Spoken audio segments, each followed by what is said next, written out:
আপনার যদি হোমিওপ্যাথি ওষুধের ওপর আস্থা থাকে, তাহলে দুটো হোমিওপ্যাথি ওষুধ আপনি বাড়িতে রাখবেন। একটা হচ্ছে অ্যাকোনাইট 30 আর একটা হচ্ছে নাক্সিমাম 30।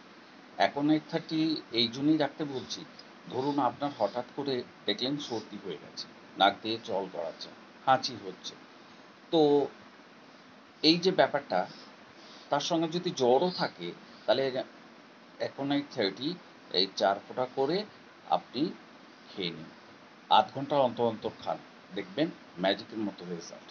আপনার যদি দেখেন যে হঠাৎ হজমের গন্ডগোল হচ্ছে, পেটে লাগছে, অ্যাসিড হচ্ছে, হঠাৎ দেখলেন পেট ফেঁপে গেছে মনে হচ্ছে, তো আপনি নাক্সিমাম 30 ওই একইভাবে খান।